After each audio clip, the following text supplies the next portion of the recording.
সুপ্রিয় দর্শক মণ্ডলী, আমন্ত্রণ জানাচ্ছি 12তম জাতীয় টেলিভিশন স্কুল বিতর্ক প্রতিযোগিতার প্রথম পর্বের আজকের অনুষ্ঠানে। আজকের বিতর্কের বিষয় নির্ধারিত হয়েছে জনসচেতনতাই দুর্যোগ প্রতিরোধের প্রধান অবলম্বন।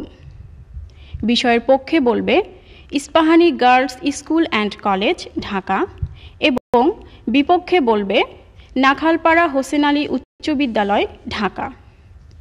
আসুন দর্শক মণ্ডলী, আমরা পরিচিত হই আজকের তার্কিকদের সাথে। পক্ষদল Ispahani girls school and college, Dhaka এর বক্তারা হলেন নওশিন বশির, উম্মে ফাতেমা ও তাদের দলনেতা নাজনীন ইসলাম। বিপক্ষের দল নাখালপাড়া হোসেন আলী উচ্চ বিদ্যালয়, ঢাকা এর বক্তারা হলেন মোহাম্মদ সজীব মিয়া, নাজিফা তাবাসসুম ও তাদের দলনেতা শিখা দাস। আজকের প্রতিযোগিতায় সম্মানিত বিচারক হিসেবে উপস্থিত রয়েছেন অধ্যাপক জাকির হোসেন, চেয়ারম্যান, মার্কেটিং বিভাগ, জগন্নাথ বিশ্ববিদ্যালয়; মিসেস সুলতানা বেগম, সহকারী অধ্যাপক, অর্থনীতি বিভাগ, ইডেন মহিলা কলেজ; মাহমুদ বিন আলম, বেসরকারি প্রতিষ্ঠানে কর্মরত এবং 15তম জাতীয় টেলিভিশন বিতর্ক প্রতিযোগিতার শ্রেষ্ঠ বক্তা; অ্যাডভোকেট বেগম ফজিলাতুন্নেসা বাপ্পি, সহকারী অ্যাটর্নি জেনারেল ও প্রসিকিউটর, আন্তর্জাতিক অপরাধ ট্রাইব্যুনাল বাংলাদেশ এবং প্রাক্তন বিতার্কিক; মোহাম্মদ মহসিন, মাননীয় প্রধানমন্ত্রীর সহকারী প্রেস সচিব ও প্রাক্তন বিতার্কিক।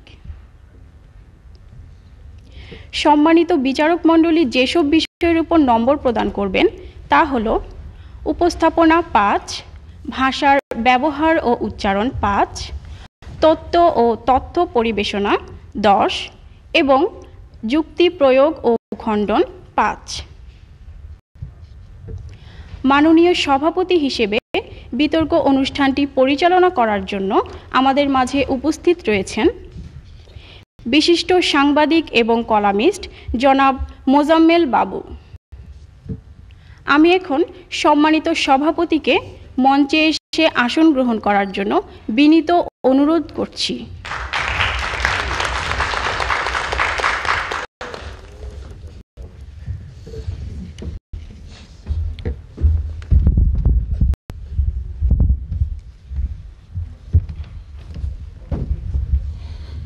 বিতর্ক অনুষ্ঠান শুরুর পূর্বে নিয়মগুলো সংক্ষেপে জানিয়ে দিচ্ছি। প্রত্যেক বক্তা তার বক্তব্য উপস্থাপনের জন্য মোট 5 মিনিট সময় পাবেন। এক্ষেত্রে 4 মিনিটের সতর্ক সংকেত এবং 5 মিনিটে চূড়ান্ত সংকেত দেওয়া হবে। এছাড়া প্রত্যেক দল থেকে দলনেতা তার যুক্তি খণ্ডনের জন্য অতিরিক্ত 2 মিনিট সময় পাবেন। এক্ষেত্রে 1.5 মিনিটের সতর্ক সংকেত এবং 2 মিনিটে চূড়ান্ত সংকেত দেওয়া হবে। আমি এবারে আজকের অনুষ্ঠানের সম্মানিত সভাপতিকে বিতর্ক অনুষ্ঠানটি শুরু করার জন্য বিনীত অনুরোধ জানাচ্ছি। সুপ্রিয় দর্শক, আজকের বিতর্ক অনুষ্ঠানে আপনাদেরকে স্বাগত জানাচ্ছি। আজকের বিষয়বস্তু সচেতনতাই দুর্যোগ প্রতিরোধের প্রধান অবলম্বন। আপনারা শুনেছেন আজকে পক্ষে রয়েছে Ispahani girls school and college, Moghbazar, Dhaka, এবং বিপক্ষে রয়েছে নাখালপাড়া হোসেন আলী উচ্চ বিদ্যালয়, তেজগাঁ, ঢাকা। আমি প্রথমেই পক্ষ দলের প্রথম বক্তা নওশিন বশিরকে তার বক্তব্য দেওয়ার জন্য অনুরোধ করছি। মাননীয় বিচারক মণ্ডলী, মাননীয় মডারেটর, মাননীয় বিচারক মণ্ডলী, মাননীয় সভাপতি, বিজ্ঞ প্রতিপক্ষ, উপস্থিত সকলকে জানাচ্ছি আন্তরিক শুভেচ্ছা। আমাদের আজকের বিতর্কের বিষয় নির্ধারিত হয়েছে জনসচেতনতাই দুর্যোগ প্রতিরোধের প্রধান অবলম্বন। অত্যন্ত যুক্তিসঙ্গত কারণে আমাদের দলের অবস্থান এ বিষয়ের পক্ষে। দলের প্রথম বক্তা হিসেবে আমি বিষয়ের সংজ্ঞায়ন করে যাব, আমাদের দলের দ্বিতীয় বক্তা তা বিশ্লেষণ করবেন এবং তৃতীয় বক্তা বিষয়টির পক্ষে যুক্তি প্রদান ও যুক্তি খণ্ডন করে যাবেন। আমাদের আজকের বিষয়ের গভীরে যেতে হলে 4টি বিষয় সম্পর্কে স্পষ্ট ধারণা থাকা আবশ্যক। 1 দুর্যোগ, 2 দুর্যোগ প্রতিরোধ, 3 জনসচেতনতা এবং 4 প্রধান অবলম্বন। দুর্যোগ বলতে বোঝায় প্রাকৃতিক বিপর্যয়ের ফলে সংঘটিত এরূপ ঘটনা যা সমাজের স্বাভাবিক কাজকর্মে প্রচণ্ডভাবে বিঘ্ন ঘটায় এবং জীবন সম্পদ ও পরিবেশের ব্যাপক ক্ষতি সাধন করে থাকে। দুর্যোগ দুই ধরনের, এক প্রাকৃতিক দুর্যোগ, দুই মানবসৃষ্ট দুর্যোগ। প্রাকৃতিক দুর্যোগের মধ্যে রয়েছে বন্যা, খরা, জলোচ্ছ্বাস, ভূমিকম্প, আগ্নেয়গিরি, নদী ভাঙন ইত্যাদি, এবং মানবসৃষ্ট দুর্যোগের মধ্যে রয়েছে পারমাণবিক দুর্ঘটনা, দাবানল, ধোঁয়াশা প্রভৃতি। দুর্যোগ এক ধরনের প্রাকৃতিক দুর্ঘটনা, আর অনেক অসাধ্য সাধন করলেও প্রকৃতিকে সম্পূর্ণরূপে বশে আনা মানুষের পক্ষে সম্ভবপর হয়ে ওঠেনি।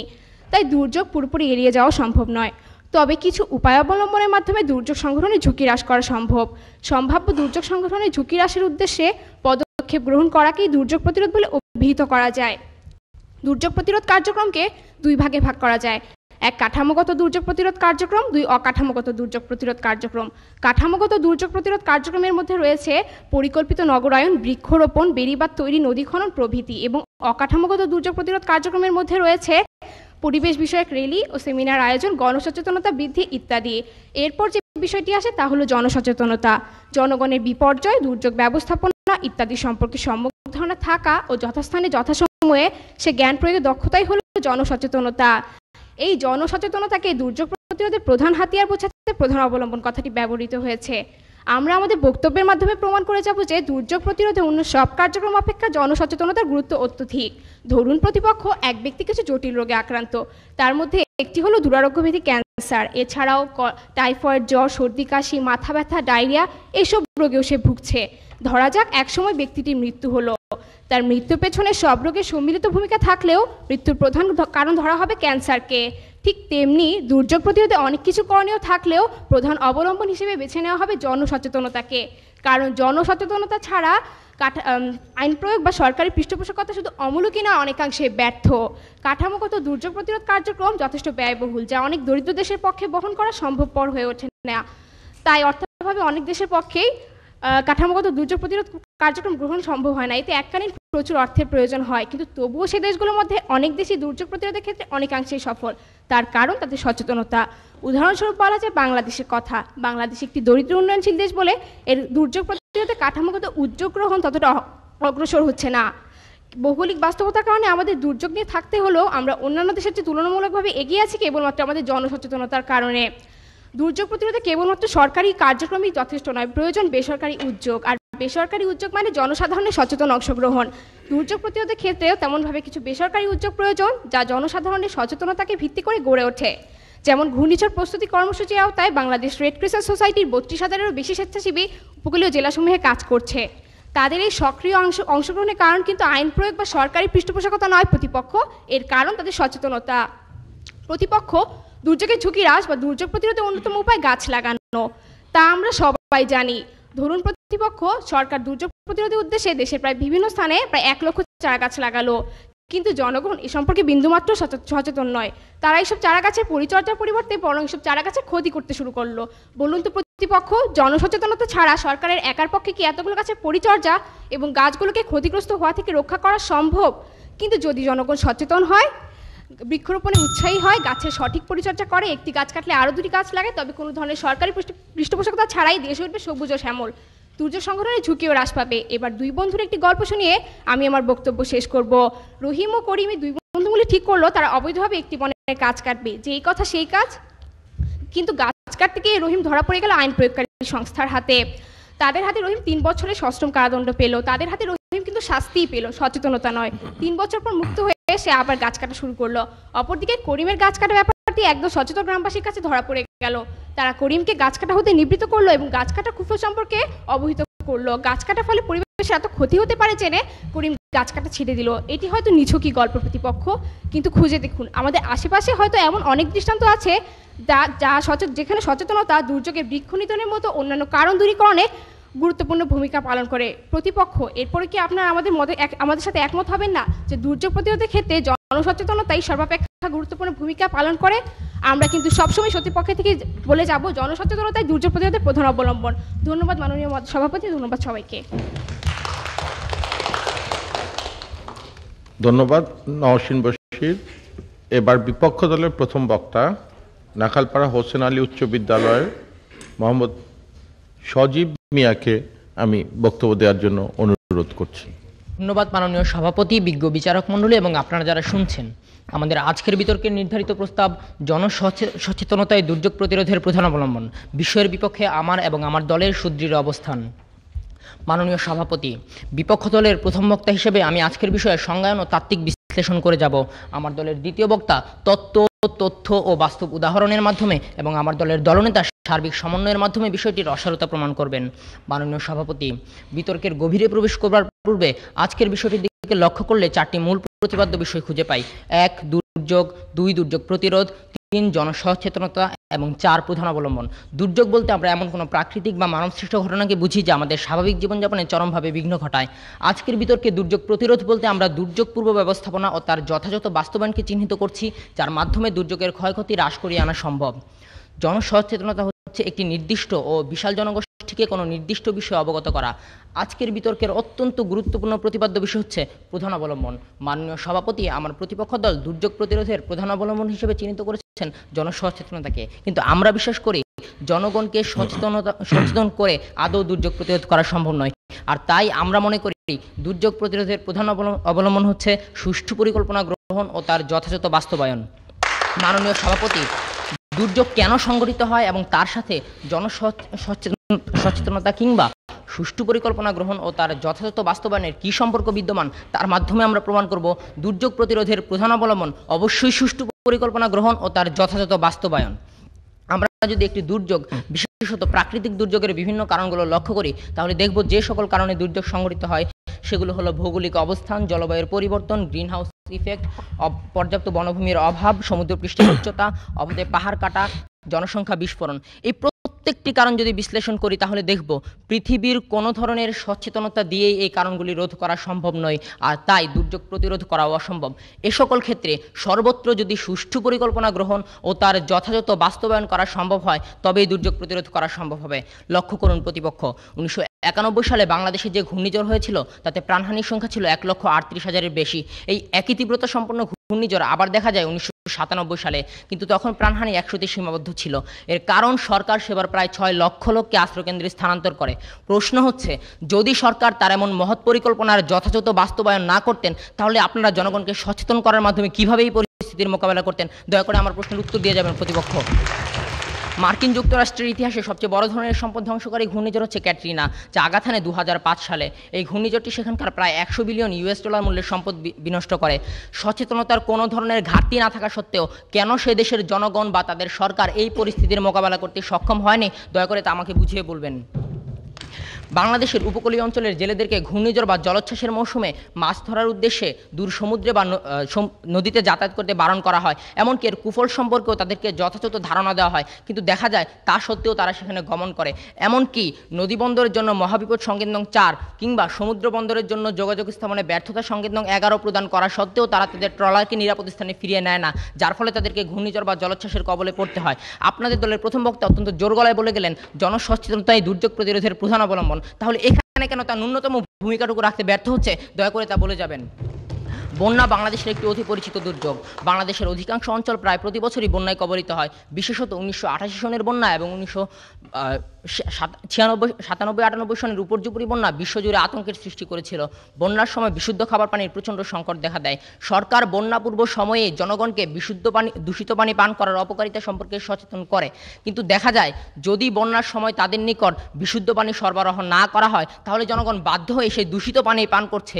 যদি কোনো সরকারি বা বেসরকারি সংস্থা এই পরিস্থিতি মোকাবেলায় সুষ্ঠু পরিকল্পনা গ্রহণ ও তার যথাযথ বাস্তবায়ন না করে তাহলে জনগণের সচেতন থাকার মূল্য কোথায়? প্রশ্ন রইল আপনাদের নিকট। আপনাদের দলের প্রথম বক্তা বলে গেছেন আমরা যদি সচেতন হই তাহলে দুর্যোগ প্রতিরোধ করা সম্ভব। আমি বলছি আমরা সচেতন আছি।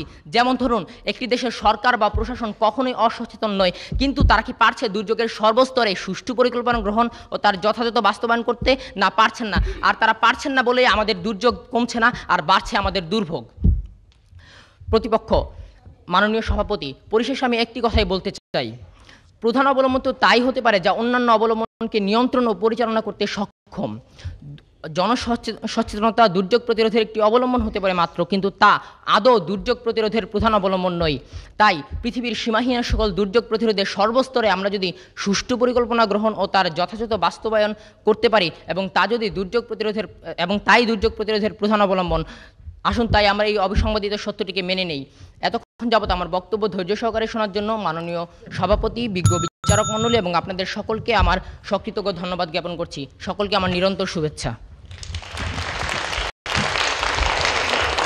ধন্যবাদ মোহাম্মদ সজীব মিয়া। আবার ফেরত যাচ্ছি Ispahani girls school and college মগবাজারে। তারা পক্ষে বলছেন, তাদের দ্বিতীয় বক্তা উম্মে ফাতেমাকে তার বক্তব্য দেওয়ার জন্য আহ্বান জানাচ্ছি। মাননীয় বিচারক মণ্ডলী, মাননীয় সভাপতি, বিজ্ঞ প্রতিপক্ষ ও উপস্থিত সকলকে জানাচ্ছি শুভেচ্ছা। মাননীয় সভাপতি, আমাদের আজকের বিতর্কের বিষয় নির্ধারিত হয়েছে জনসচেতনতায় দুর্যোগ প্রতিরোধের প্রধান অবলম্বন, কিন্তু আমার বিজ্ঞ প্রতিপক্ষ বন্ধুরা বিষয়টি বুঝতে একটু ভুল করছেন। দুর্যোগ ব্যবস্থাপনার 6টি ধাপ রয়েছে: প্রতিরোধ, প্রশমন, পূর্ব প্রস্তুতি, সারাদান, পুনরুদ্ধার ও উন্নয়ন।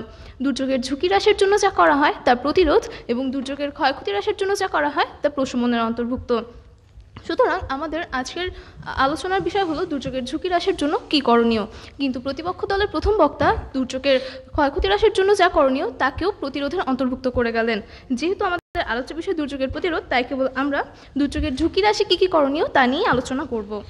আমি এখন বিশ্লেষণ করে যাব জনসচেতনতার অভাবে কিভাবে দুর্যোগ সংঘটিত হয় এবং জনসচেতনতা কিভাবে দুর্যোগ প্রতিরোধের প্রধান অবলম্বন হিসেবে কাজ করে।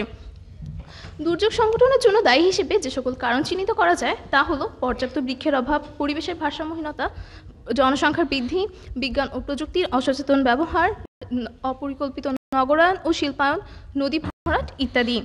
ঘূর্ণিঝড়, অনাবৃষ্টি, খরা, বন্যা, নদী ভরাট ইত্যাদি প্রাকৃতিক দুর্যোগের প্রধান কারণ পর্যাপ্ত বৃক্ষের অভাব। যে স্থানে পর্যাপ্ত পরিমাণ বৃক্ষ রয়েছে সে স্থানে বৃষ্টিপাতের পরিমাণও পর্যাপ্ত থাকে, ফলে সে স্থান থাকে খরামুক্ত। আবার অধিক পরিমাণে বৃক্ষ নিধনের ফলে ভূগর্ভস্থ পানির স্তর দিনের পর দিন দ্রুত নিচে নেমে যাচ্ছে, ফলে বৃক্ষহীন অঞ্চল বৃষ্টিহীন ও খরাপীড়িত হয়ে পড়ছে। গাছ অক্সিজেন ত্যাগ করে ও কার্বন ডাই অক্সাইড গ্রহণ করে পরিবেশের ভারসাম্য রক্ষা করে। যদি পরিবেশের ভারসাম্য নষ্ট হয় তাহলে কার্বন ডাই অক্সাইডের পরিমাণ বৃদ্ধি পায় এবং ওজোন স্তর ক্ষতিগ্রস্ত হয়ে ক্ষতিকর তেজস্ক্রিয় রশ্মি সরাসরি পৃথিবীকে আক্রমণ করে, ফলে মানব জীবন জর্জরিত হচ্ছে গ্রিন হাউস ইফেক্ট নামে ভয়ঙ্কর সমস্যাটিতে। এই কারণে আবহাওয়ার পরিবর্তন হয়। স্টকহোমে কম তাপমাত্রা, ফ্রান্সে অধিক তাপমাত্রা, ভারতে এসিড বৃষ্টি, যুক্তরাষ্ট্রে তীব্র খরা ইত্যাদি এই আবহাওয়া পরিবর্তনের উদাহরণ। বৃক্ষ নিধনের ফলে এত সকল সমস্যার সৃষ্টি হওয়ার ফলেও কিন্তু কিছু মানুষ তাদের অজ্ঞতা এবং অসচেতনতা বশত বৃক্ষ নিধনে নিয়োজিত হয়। সময়ের সাথে সাথে উত্তর পূর্ব চীন শুষ্ক হয়ে যাবে। বাংলাদেশ, ভারত, মালদ্বীপ, মালয়েশিয়া, ইন্দোনেশিয়া প্রভৃতি দেশে অতিবৃষ্টি শুরু হবে। ক্রমাগত উষ্ণতা বৃদ্ধির কারণে ঝড় ও ঘূর্ণিঝড় সহ অন্যান্য দুর্যোগসমূহ সৃষ্টি হবে। আর এই সকল দুর্যোগের অন্যতম কারণ হলো জীবাশ্ম জ্বালানির অতিরিক্ত ব্যবহার করা, ফ্রেয়ন গ্যাস নির্গত হয় এমন দ্রব্যাদি অধিক পরিমাণে ব্যবহার করা, গাছ কাটা ইত্যাদি, আর যা সবই মনুষ্যসৃষ্ট। আর মনুষ্যসৃষ্ট এই সকল কারণের প্রধান কারণ হচ্ছে এই সকল বিষয়ে তাদের অসচেতনতা। জনসংখ্যা বৃদ্ধি পেলে মনুষ্যসৃষ্ট এই সকল কারণও বৃদ্ধি পায়, আর এই বর্ধিত জনসংখ্যার অসচেতনতার ফলে পরিবেশ দূষিত হয়, আর এই পরিবেশ দূষণ সৃষ্টি করে দুর্যোগের। প্রাকৃতিক দুর্যোগের আরেকটি কারণ হলো অপরিকল্পিত নগরায়ন ও শিল্পায়ন। অপরিকল্পিত নগরায়নের ফলে ঘনবসতি, পয় নিষ্কাশনের অপব্যবস্থা, প্রযুক্তির অপব্যবহার, সর্বোপরি পরিবেশ দূষণ ঘটে। তবে পূর্বে মানুষ প্রাকৃতিকভাবে প্রাপ্ত জিনিসের উপর বেশি নির্ভর করত, কিন্তু মানব সভ্যতা উন্নয়নের সাথে সাথে শিল্পায়নও দ্রুত তালে উন্নততর হচ্ছে। কিন্তু এই শিল্পায়ন ব্যবস্থা যদি হয় অপরিকল্পিত তাহলে তা থেকে সৃষ্টি হয় পরিবেশের ভারসাম্যহীনতা। আর এরূপে সৃষ্ট একটি অন্যতম দুর্যোগ হলো এসিড বৃষ্টি। শিল্প কারখানা থেকে অপরিকল্পিতভাবে নির্গত সালফার ডাই অক্সাইড ও নাইট্রিক অক্সাইড গ্যাস বিদ্যুৎ ক্ষরণের ফলে বাতাসের অক্সিজেন ও জলীয় বাষ্পের সাথে মিশে এসিড উৎপন্ন করে, সৃষ্টি হয় এসিড বৃষ্টি। প্রতিপক্ষ অপরিকল্পিত নগরায়ন ও শিল্পায়ন কিন্তু মানুষের অসচেতনতারই ফল। এছাড়া নদী অববাহিকার উপর দিয়ে বন্যা নিয়ন্ত্রণ বাঁধ নির্মাণ, নদী ভরাট প্রভৃতি মানুষের অসচেতনতামূলক কার্যক্রম সৃষ্টি করে বন্যার মতো ভয়াবহ দুর্যোগ। সুতরাং সুতরাং দুর্যোগের কারণসমূহ বিশ্লেষণ করে দেখা যায় প্রাকৃতিক দুর্যোগ সংগঠনের পিছনে পরোক্ষভাবে গুরুত্বপূর্ণ ভূমিকা রাখে জনগণের সচেতনতার অভাব।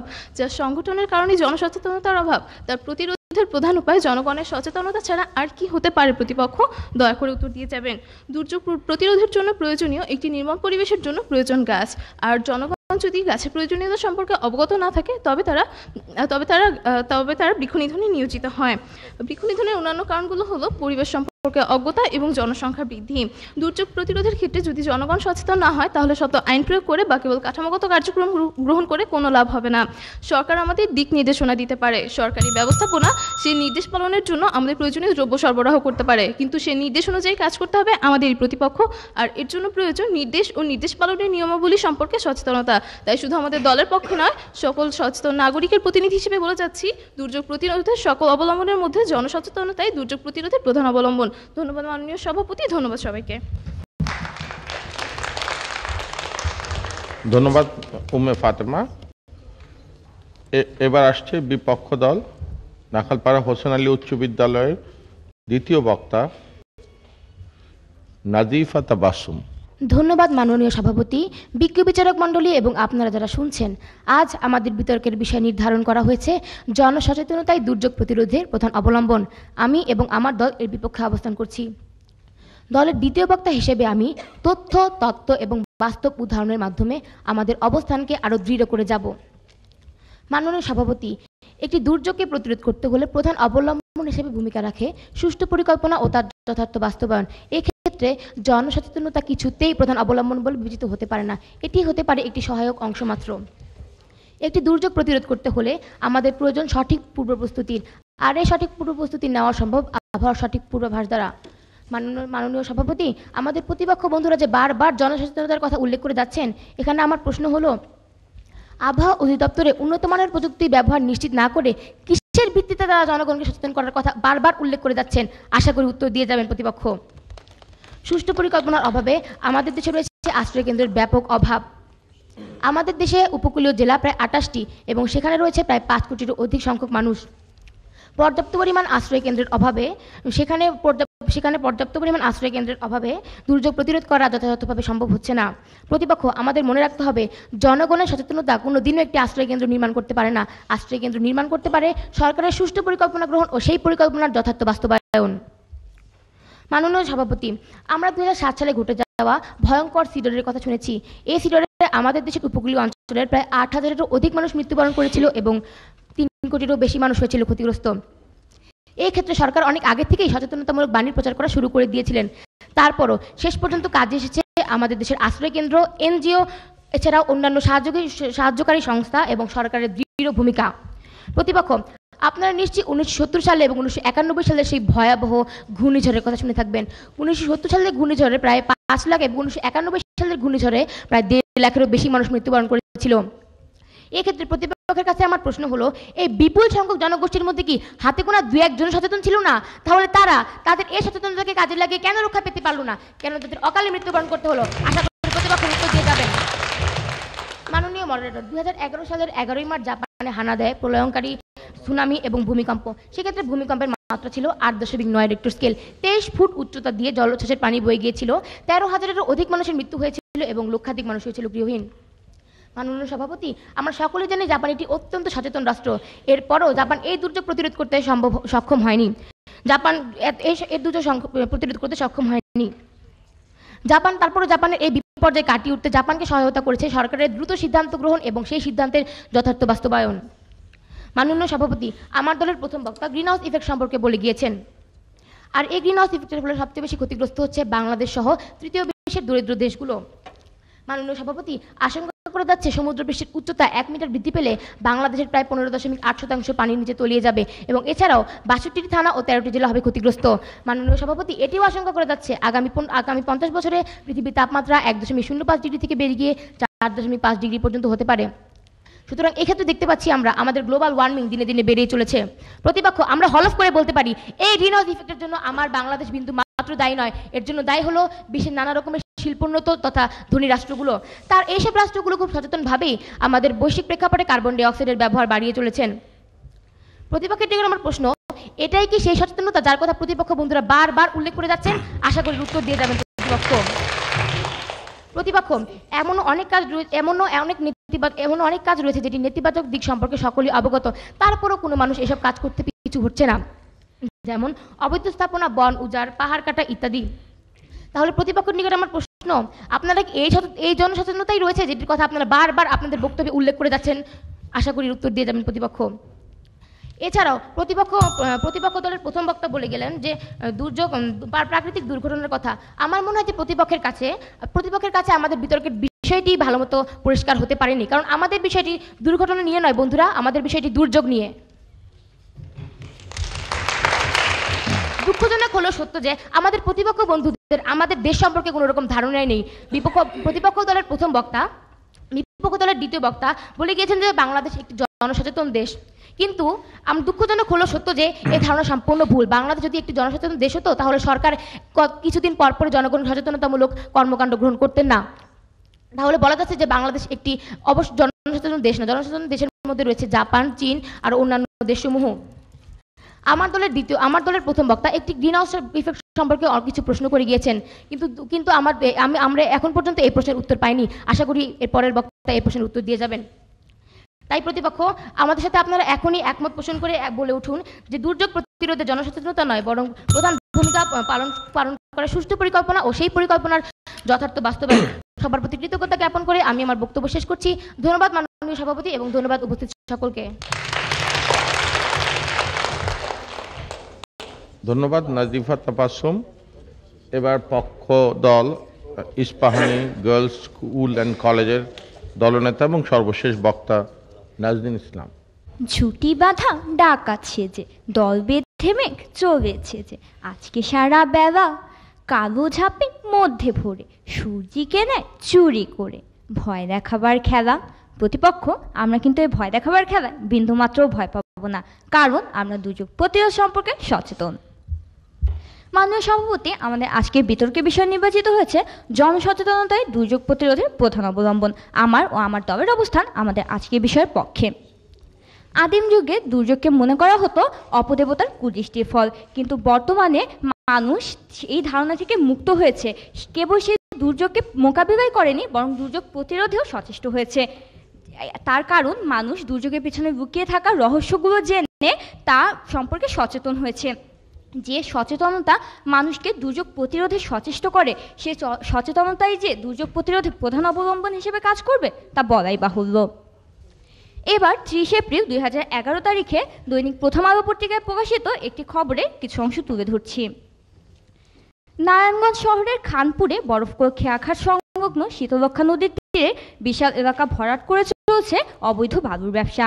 হাইকোর্টের নির্দেশ লঙ্ঘন করে একজন প্রভাবশালী সাংসদের লোকজন 6 মাস ধরে এই অবৈধ ব্যবসা চালিয়ে যাচ্ছে বলে অভিযোগ পাওয়া গেছে। পূর্বে আনসার সদস্যদের নিয়ে অবৈধ এসব দখলদারদের উচ্ছেদের চেষ্টা করা হলেও তা সফল হয়নি, কিন্তু প্রতিপক্ষ ওইসব দখলদার যদি নদী ভরাটের কুফল সম্পর্কে সচেতন হতো তবে কি তারা এই অপকর্মে লিপ্ত হতে পারত? এ ঘটনায় প্রমাণ করে দেয় জনসচেতনতার একটি প্রাকৃতিক দুর্যোগ বন্যার অন্যতম কারণ নদী ভরাট হওয়া রোধে শক্তিশালী ভূমিকা পালন করে। কারণ পূর্বে আইন প্রয়োগের কাজ না হলেও এই প্রতিবেদন প্রকাশের ফলে কর্তৃপক্ষকে নদী ভরাট হওয়া সম্পর্কে লিখিতভাবে জানানো হয়। আমাদের প্রতিপক্ষ দলের দ্বিতীয় বক্তা বলে গেলেন জাপানের কথা। জাপান যে সচেতনতা দিয়ে অনেক দুর্যোগ প্রতিরোধ করে আসে তার একটি উদাহরণ দিয়ে যাচ্ছি। প্রতিপক্ষ, আপনারা যে দুর্যোগটির কথা বলে গেলেন, অর্থাৎ এবছরে 11 মার্চ ঘটে যাওয়া 8.9 মাত্রার ভূমিকম্প ও সুনামিতে জাপানে 4টি পরমাণু কেন্দ্র ক্ষতিগ্রস্ত হয়, যার মধ্যে ফুকুশিমা পরমাণু কেন্দ্র অন্যতম। এই পরমাণু কেন্দ্রের বিপর্যয়ের ফলে আরও বড় দুর্যোগ সংঘটনের সম্ভাবনা থাকলেও কেন্দ্র পরিচালনাকারী প্রতিষ্ঠান টোকিও ইলেকট্রিক পাওয়ার কোম্পানি বা টেপকো তা চুল্লিগুলো নিয়ন্ত্রণ করার চেষ্টা করছিল। পত্রপত্রিকায় এই চুল্লি এবং পরমাণু কেন্দ্র বন্ধ করার পক্ষে মত প্রকাশ করা হয়। এইসব মতামত পত্রপত্রিকায় প্রকাশের পরে অবশেষে 3 এপ্রিল টেপকো ফুকুশিমা পরমাণু কেন্দ্র পরিত্যক্ত ঘোষণা করে। না হলে ঘটতে পারত পূর্বের চেয়েও বড় কোনো দুর্যোগ। এই দুর্যোগ প্রতিরোধে এত বড় একটি সিদ্ধান্ত গ্রহণের ক্ষেত্রে কিন্তু জনসচেতনতাই কাজ করেছে প্রতিপক্ষ, সরকারি পরিকল্পনা বা তার বাস্তবায়ন নয়। 1995 হিসাবে 28শে জুলাই বাংলাদেশের উপকূলীয় অঞ্চলসমূহে ঘূর্ণিঝড়ের ঝুঁকি ও ক্ষয়ক্ষতি হ্রাসের জন্য একটি পরিকল্পনা গ্রহণ করা হয়, যার নাম ছিল সবুজ বনায়ন প্রকল্প বা গ্রিন বেল্ট প্রজেক্ট। কিন্তু জনগণের সহায়তার অভাবে 2002 সালের 31শে ডিসেম্বর সে প্রকল্পটি বন্ধ হয়ে যায়। প্রতিপক্ষ এখানে সরকারের সচেতনতা এবং সরকারি পরিকল্পনা উভয়ই ছিল না কেবল জনসচেতনতা, আর সেই জনসচেতনতার অভাবেই এই প্রকল্পটি ব্যর্থ হয়।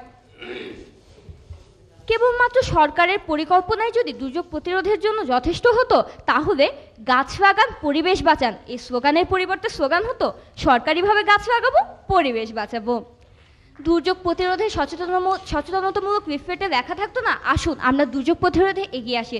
লেখা থাকতো সরকার দুর্যোগ প্রতিরোধে এগিয়ে এসেছে, সরকার একা দুর্যোগ প্রতিরোধে সক্ষম হয়নি বলে তারা জনগণের সাহায্য চেয়েছে। আমার প্রতিপক্ষ দল বলে গেলেন গ্রিন হাউস এফেক্ট সম্পর্কে আমরা কিছু প্রশ্নের উত্তর দিয়ে যাইনি। প্রতিপক্ষ অত্যন্ত দুঃখের সাথে জানতে হচ্ছে যে আপনাদের প্রশ্নগুলো আমাদের কাছে এখন অস্পষ্ট রয়ে গেছে। আপনারা যদি আরেকবার স্পষ্ট করে আপনাদের প্রশ্নগুলো বলে যেতে পারতেন, তাহলে যুক্তিখণ্ডন পর্যায়ে আমি এর উত্তর দিয়ে যেতে পারতাম। দুর্যোগ প্রতিরোধে অকাঠামোগত কার্যক্রমের মধ্যে রয়েছে পরিবেশ বিষয়ক র্যালির আয়োজন। এই র্যালিও কিন্তু জনগণের সচেতনতা ছাড়া সফল হতে পারে না। কিন্তু প্রতিপক্ষ আমরাও বলছি দুর্যোগ প্রতিরোধের জন্য শুধু জনসচেতনতা একাই যথেষ্ট নয়, সরকারের পরিকল্পনারও প্রয়োজন রয়েছে। কিন্তু তার মধ্যে জনগণের সচেতনতার গুরুত্বই সর্বাপেক্ষা বেশি। তাই আবারও বলে যাচ্ছি জনসচেতনতাই দুর্যোগ প্রতিরোধের প্রধান অবলম্বন। ধন্যবাদ মাননীয় সভাপতি, ধন্যবাদ সবাইকে। ধন্যবাদ নাজনীন ইসলাম। এবার বিপক্ষ দলের সর্বশেষ বক্তা নাখালপাড়া হোসেন আলী উচ্চ বিদ্যালয়ের দলনেতা শিখাদার আসবেন।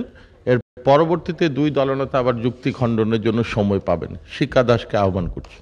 ধন্যবাদ মাননীয় সভাপতি, বিজ্ঞ বিচারক মণ্ডলী এবং আপনারা যারা শুনছেন।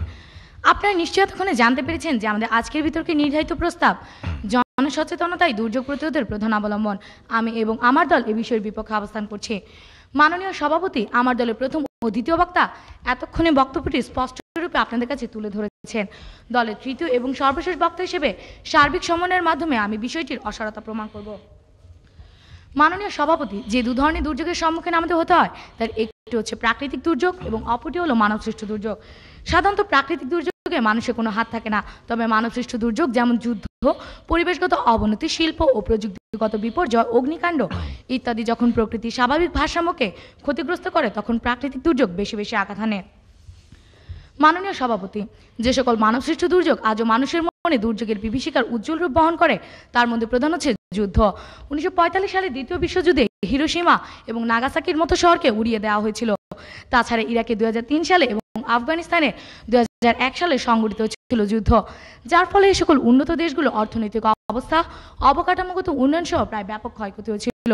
কিন্তু প্রতিপক্ষ ইতিহাস পর্যবেক্ষণ করলে দেখা যায় যে এই সকল যুদ্ধের প্রধান পরিচালকগণ ছিলেন যথেষ্ট শিক্ষিত এবং সচেতন। কিন্তু এই সচেতন নাগরিকরা সজ্ঞানে এই সকল যুদ্ধ ঘোষণা ও পরিচালনা করেছেন।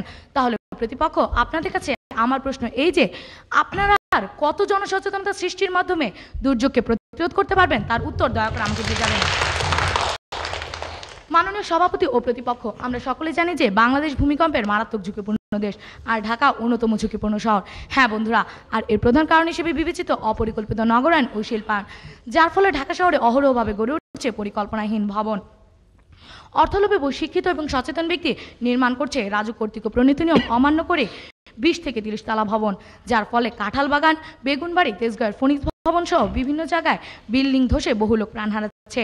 তাহলে প্রতিপক্ষ, আপনারা কি হাসপাতালে কর্তৃপক্ষদের সচেতন অসচেতন বলে দাবি করছেন? প্রশ্ন রইল প্রতিপক্ষের কাছে।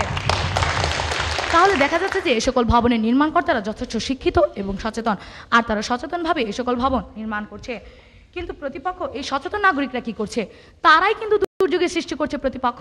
তাহলে আপনারাই বলুন, ইঞ্জিনিয়ার, বুয়েট থেকে পাশ করা ইঞ্জিনিয়ার এবং সংশ্লিষ্ট কর্তৃপক্ষকে আপনারা কি অশিক্ষিত এবং অসচেতন বলে দাবি করছেন? প্রশ্ন রইল প্রতিপক্ষের কাছে। প্রাকৃতিক বা মানবসৃষ্ট যে কোনো প্রকার দুর্যোগ প্রতিরোধে সর্বাগ্রে প্রয়োজন বৃক্ষরোপণ, এবং এ ব্যাপারে জনগণকে সচেতন করার জন্য ব্যাপক প্রচেষ্টা চালানো হচ্ছে। তবুও কেন বন উজাড় হয়ে যাচ্ছে এই প্রশ্ন সকলে মনে জাগ্রত। কারণ এক শ্রেণী মুনাফালোভী লোক শিক্ষিত ও সচেতন হওয়া সত্ত্বেও নিজেরা তো গাছ লাগাচ্ছেই না, বরং সরকারি গাছ কেটে বনাঞ্চল উজাড় করছে। যেমন দুর্নীতিগ্রস্ত বন কর্মকর্তারা অত্যন্ত শিক্ষিত ও সচেতন হয়েও বন উজাড়কারী চোরাচালান দলকে তাদের কর্মকাণ্ড চালিয়ে যেতে সহায়তা করছেন, যার বিনিময়ে পাচ্ছেন মোটা অঙ্কের টাকা। তাহলে প্রতিপক্ষ আপনারাই বলুন, এই সকল উচ্চপদস্থ সরকারি দুর্নীতিগ্রস্ত কর্মকর্তাদের সচেতনতার মূল্য কোথায়? প্রশ্ন রইল প্রতিপক্ষের কাছে। মাননীয় সভাপতি, মানব সৃষ্ট দুর্যোগের মতো পরিবেশগত অবনতি এই দেশে বিরূপ প্রতিক্রিয়া ফেলে, কিন্তু প্রতিপক্ষ আপনারা বলছেন যে জনসচেতনতার মাধ্যমে সকল প্রকার দুর্যোগ প্রতিরোধ করা সম্ভব। কিন্তু যদি সচেতনতার ফলে পরিবেশকে দুর্যোগের হাত থেকে রক্ষা করা যেত, তবে 1984 সালে বন্যপ্রাণী সংরক্ষণ আইন, 1990 সালে বন্য আইন এবং 2001 সালে পলিথিন ব্যাগ নিষেধ আইনের মতো বহু আইন জারি হতো না। শুধুমাত্র বিজ্ঞাপনই যথেষ্ট ছিল মানুষকে সচেতন করার জন্য। কিন্তু প্রতিপক্ষ এক্ষেত্রে সরকার কঠোর আইন প্রণয়ন ও তা যথাযথভাবে বাস্তবায়ন করেন তথা সুষ্ঠু পরিকল্পনা গ্রহণ ও যথাযথভাবে বাস্তবায়নের মাধ্যমে এখানে দুর্যোগ প্রতিরোধ সম্ভব হয়েছে। তাহলে প্রতিপক্ষ আপনারাই বলুন, এখানে কিভাবে জনসচেতনতা দুর্যোগ প্রতিরোধে সক্ষম হতে পেরেছে? আশা করি তার উত্তর দয়া করে দিয়ে যাবেন প্রতিপক্ষ। এবার আসা যাক বাংলাদেশের প্রেক্ষাপটে। বাংলাদেশের স্বাধীনতার পর থেকে বাংলাদেশের জনগণের মধ্যে শিক্ষার আলো প্রজ্বলিত হওয়ার সাথে সাথে সচেতনতা বৃদ্ধি পেয়েছে, কিন্তু প্রতিপক্ষ এই সচেতনতা কি কোনো কাজে এসেছে দুর্যোগ প্রতিরোধের ক্ষেত্রে? না, প্রতিপক্ষ কোনো কাজেই আসেনি। তার দৃষ্টান্ত 1988 এবং 1998 সালে বন্যা। কথিত আছে মতিঝিলের শাপলা চত্বর থেকে যাত্রাবাড়ি পর্যন্ত ঢাকার মানুষ নৌকায় যাতায়াত করেছে। মাননীয় সভাপতি, আমরা সকলেই জানি যে ঢাকা শহরের জনগণ তুলনামূলকভাবে সচেতন এবং তাদেরকে সচেতন করাও সম্ভব। এতদ সত্ত্বেও প্রায় 2 মাস ঢাকাবাসী পানিবন্দী ছিল। এক্ষেত্রে যথেষ্ট জনসচেতনতা থাকলেও ছিল সরকারের গৃহীত দ্রুত ব্যবস্থাপনার অভাব, যার কারণে এই সকল দুর্যোগের স্থায়িত্বকাল ছিল অনেক দিন। তাহলে প্রতিপক্ষ যদি জনসচেতনতায় দুর্যোগ প্রতিরোধের প্রধান অবলম্বন হয়, তাহলে কেন জনসচেতনতা এখানে দৃষ্টান্তমূলক ভূমিকা রাখতে ব্যর্থ হচ্ছে? আশা করি তার উত্তর দিয়ে যাবেন প্রতিপক্ষ। মাননীয় সভাপতি, আমরা সকলে এবার আসা যাক বৈশ্বিক প্রেক্ষাপটে। জাতিসংঘের এক প্রতিবেদনে দেখা যায় যে জনগণকে সচেতন করার জন্য এই 3 দশকে ব্যাপক পদক্ষেপ গ্রহণ করা হয়েছে, কিন্তু প্রতিপক্ষ জাপানে সংঘটিত ভূমিকম্প ও সুনামির মতো বিশ্বের বিভিন্ন দুর্যোগ জনসচেতনতার বিপক্ষে অবস্থান নেয়। তাহলে প্রতিপক্ষ আপনাদের কাছে আমার প্রশ্ন এই যে বিশ্বের এই সকল দুর্যোগগুলো প্রতিরোধ করতে জনসচেতনতা কি সক্ষম হতে পেরেছে? প্রশ্ন রইল প্রতিপক্ষের কাছে। তাই সর্বোপরি দেখা যায় জনসচেতনতা দুর্যোগ প্রতিরোধের একটি অনুষঙ্গ মাত্র, কোনোভাবে এটি প্রধান অবলম্বন হিসেবে বিবেচিত হতে পারে না। তাই মাননীয় সভাপতি, আপনাদের সকলকে অশেষ কৃতজ্ঞতা জানিয়ে আমি আমার বক্তব্য এখানেই শেষ করছি। ধন্যবাদ মাননীয় মডারেটর, ধন্যবাদ সবাইকে। ধন্যবাদ শিখা দাস। আমরা প্রথম পর্ব অতিক্রম করলাম। 2 পক্ষের 3 জন বক্তা তাদের বক্তব্য দিলেন।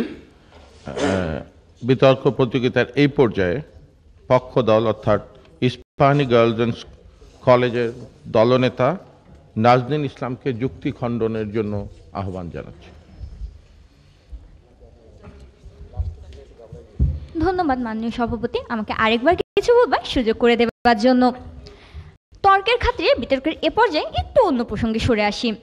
আজকে আমরা বাংলাদেশ টেলিভিশন কর্তৃক আয়োজিত জাতীয় টেলিভিশন স্কুল বিতর্ক প্রতিযোগিতায় অংশগ্রহণ করছি। কর্তৃপক্ষ আমাদের জন্য বিতর্কের আয়োজন করেছে, বিষয় নির্ধারণ করেছে, স্কুলগুলোতে চিঠি পাঠিয়েছে। প্রতিপক্ষ আপনারা নিশ্চয়ই নিঃসন্দেহ এখানে সুষ্ঠু পরিকল্পনাও রয়েছে, তার বাস্তবায়নও রয়েছে। কিন্তু আপনি যদি সচেতন হয়ে এখানে না আসতেন, বিষয় সম্পর্কে জ্ঞাত না হতেন, তবে কি আপনার এই বিতর্কে অংশগ্রহণ করা হতো না? প্রতিপক্ষ, আমাদের প্রতিপক্ষ বারবার বলে যাচ্ছে শিক্ষিত ও সচেতন।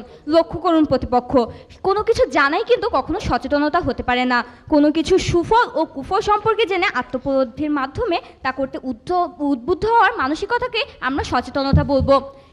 যেসব মানুষরা গাছ কাটে তাদেরকে আপনারা কিভাবে সচেতন বলেন প্রতিপক্ষ? তারা শিক্ষিত হলেও তারা সচেতন নয়।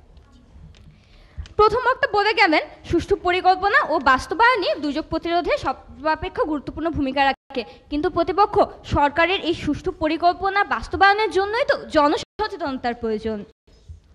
কারণ একটি রাষ্ট্রের সবচেয়ে গুরুত্বপূর্ণ উপাদান হলো জনসমষ্টি, আর সেই জনসমষ্টির মধ্যে গুটি কতক ব্যক্তি সরকার গঠন করে জনগণের জন্য কাজ করার উদ্দেশ্যে।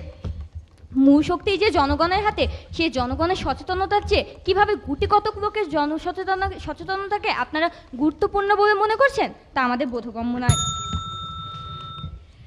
প্রতিপক্ষ অনেক কিছুই বলে গেলেন, অবৈধ ভবনের কথা, পূর্বাভাস না শোনার কথা, আশ্রয় কেন্দ্রের কথা। এসবের কারণ কিন্তু, এসব ব্যর্থতার কারণ কিন্তু জনসচেতনতা। প্রতিপক্ষ, আপনার বাসার পাশে একটি আশ্রয় কেন্দ্র রয়েছে, তা অনেক ভালো এবং মজবুত, সরকার তা করে দিয়েছে, কিন্তু আপনি জানেন না দুর্যোগের সময় আশ্রয় কেন্দ্রে যেতে হয়। তাহলে আপনার বাড়ির পাশে সেই আশ্রয় কেন্দ্র থাকার সার্থকতা কোথায়? প্রতিপক্ষ, আপনার জনসচেতনতার অভাবে সরকারের সেই পরিকল্পনা ব্যর্থ হচ্ছে। প্রতিপক্ষ, আপনারা বলে গেলেন যারা পানি পাচ্ছে না, বিশুদ্ধ করতে পারছে না, এক্ষেত্রে মানলাম সরকারের পরিকল্পনা নেই, কিন্তু প্রতিপক্ষ বিত্তবান এবং এনজিওরা কিন্তু এসব করতে এগিয়ে আসতে পারত, কিন্তু তারা আসেনি, কারণ তারা এসব দুরবস্থা এবং কুফল সম্পর্কে সচেতন নয়। তাই প্রতিপক্ষ, আবারও আমার দলের পক্ষ থেকে বলে যাচ্ছি, জনসচেতনতাই দুর্যোগ প্রতিরোধের প্রধান অবলম্বন। ধন্যবাদ মাননীয় সভাপতি, ধন্যবাদ সবাইকে। ধন্যবাদ নাজনীন ইসলাম। এবার পক্ষ দল নাখালপাড়া হোসেন আলী উচ্চ বিদ্যালয়ের দলনেতা শিখা দাসকে যুক্তি খণ্ডনের জন্য আহ্বান জানাচ্ছি। ধন্যবাদ মাননীয় সভাপতি, আমাকে দ্বিতীয়বারের মতো সুযোগ দেওয়ার জন্য।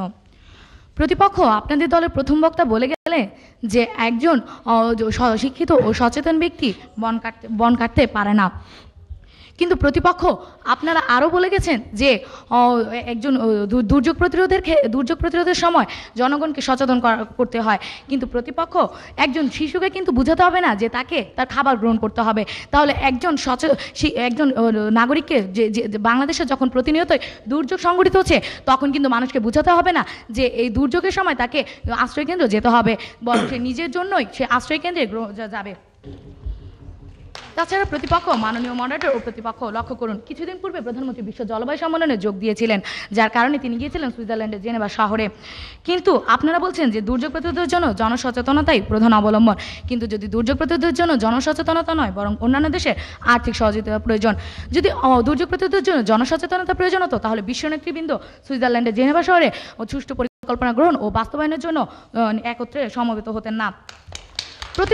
প্রতিপক্ষ, আপনারা বলছেন যে যারা সচেতন তারা কোনো মতে গাছ কাটতে পারে না, কিন্তু প্রতিপক্ষ আপনি জানেন যে 2007 সালে চট্টগ্রামে পাহাড় ধসে প্রায় 80 জনের মতো মৃত্যু হয়, আর এই পাহাড় ধসের প্রধান কারণ হচ্ছে অবাধে পাহাড় কাটা।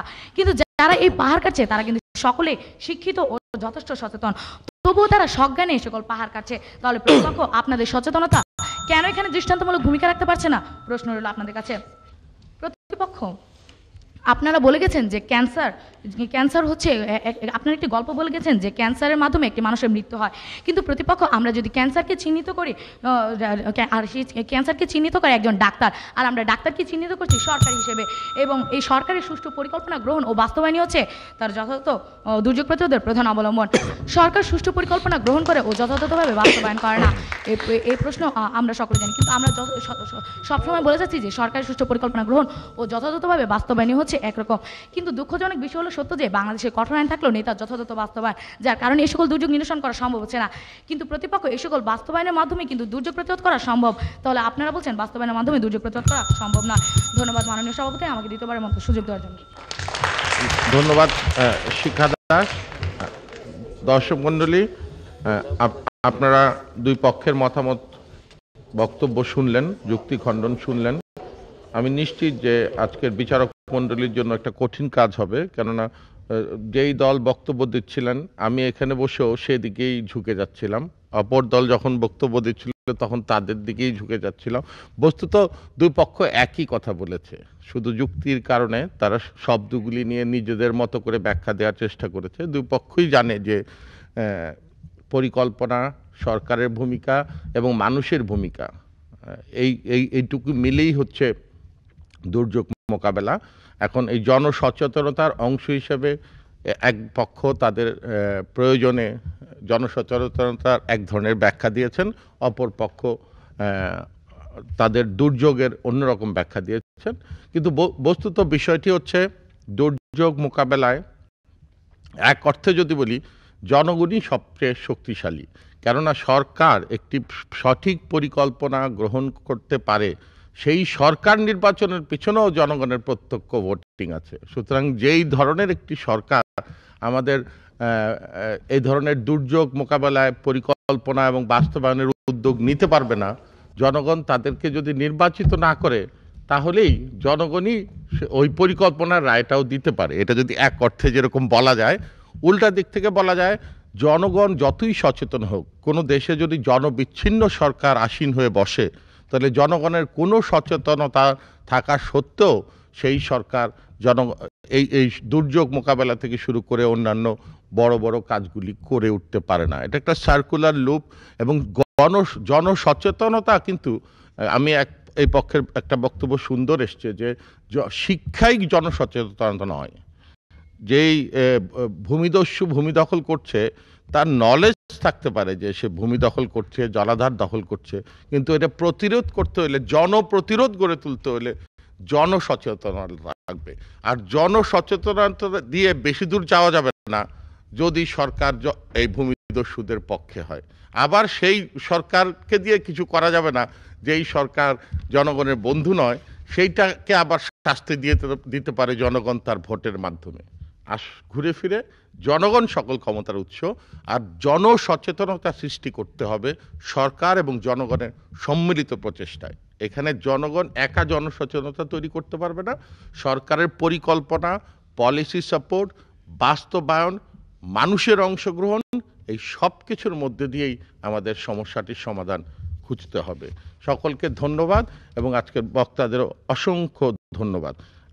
এতক্ষণে আমাদের হাতে প্রতিযোগিতার ফলাফল চলে এসছে। আপনারা জানেন আজকের বিষয়বস্তু ছিল জনসচেতনতাই দুর্যোগ প্রতিরোধের প্রধান অবলম্বন। আজকে অংশগ্রহণকারী দুটি দল ছিল। পক্ষে ছিলেন Ispahani girls school and college Moghbazar Dhaka, বিপক্ষে ছিলেন নাখালপাড়া হোসেন আলী উচ্চ বিদ্যালয় তেজগাঁ ঢাকা। বিতর্কের নিয়মে কাউকে জয়ী হতেই হবে, তাই আজকের বিজয়ী দলের নাম ঘোষণা করছি। নাখালপাড়া হোসেন আলী উচ্চ বিদ্যালয়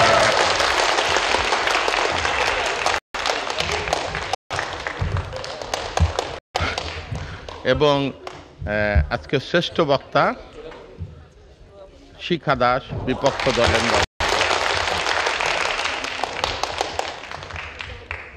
আজকের অনুষ্ঠান আমরা এখানেই শেষ করছি। ভবিষ্যতে জাতীয় বিতর্ক অনুষ্ঠানে আবার আপনাদের সাথে দেখা হবে। সকলকে ধন্যবাদ।